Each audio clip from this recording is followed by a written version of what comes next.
Hi guys, welcome all. Welcome to this channel, SimuNinja. So let me first tell you about this channel. This is completely dedicated for computational lovers, those who love subjects like CFD and FEM. I'll be explaining to you various concepts related to FEM and CFD with respect to ANSYS software in this channel. There will be certain key points that we find difficulty in either understanding or we might not have even observed it properly. I would like to open up all those factors through this channel.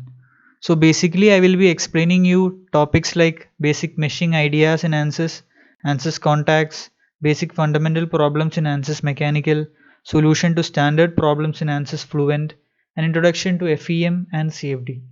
So I'll be making short videos of these topics in depth and I'll be posting them.